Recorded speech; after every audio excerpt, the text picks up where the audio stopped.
They laughed when he sat me by the trash, but not when the check came. I've always been the responsible one. The person who shows up, pays the bills, remembers everyone's birthdays. Not the favorite, not the rebel, just the reliable background character. Meanwhile, my brother Ethan was the golden child. Charming, careless, always forgiven. My parents adored him no matter how badly he messed up. I was the one who quietly fixed the messes, paying Dad's late fees, covering Ethan's fines, never asking for help. A part of me believed that one day they'd finally see me. That illusion ended at Ethan's engagement dinner. Mom called me a week before, her voice sugar-sweet. "Sweetheart, could you make the reservation? We'll pay you back." I already knew what that meant, they wouldn't. But I agreed anyway. I booked a beautiful rooftop restaurant, paid the deposit, even arranged flowers. I told myself maybe this time they'd include me. I arrived early, wearing a navy dress and carrying champagne. The rooftop glowed with fairy lights, music, and laughter. Ethan's fiancée Lily and her family were already there, chatting with mine. I smiled, waiting for someone to wave me over. Instead, Ethan gestured toward a folding chair next to the trash bins. "This table's for family only," he said with a grin. Everyone laughed. Mom smiled weakly. Dad raised his glass. No one stopped him.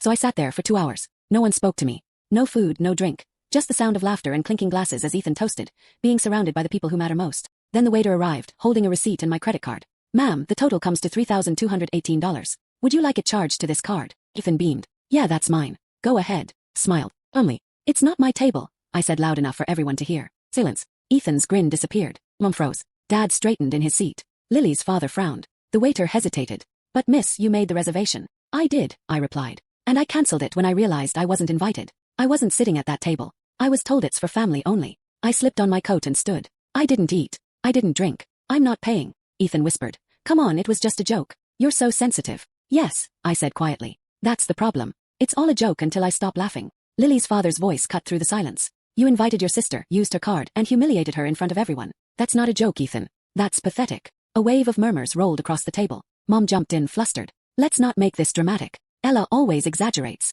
I laughed, bitterly. "Right, sensitive, overreacting, everything except honest." The waiter cleared his throat. "If this card won't be used, I'll need another for payment." I turned to leave. Dad's voice stopped me. "Ella, you already paid the deposit. You might as well finish it." I turned back and smiled. "You're right. I booked the view, the flowers, the setup. I showed up alone to support my brother. And what did I get? A folding chair by the trash." I looked at Ethan one last time. "So now you figure it out, you and your real family." He turned red. "You're just jealous. You always have been." "No," I said softly. "I'm just done being the punchline." Then I walked away. And for the first time the cold night air felt like freedom.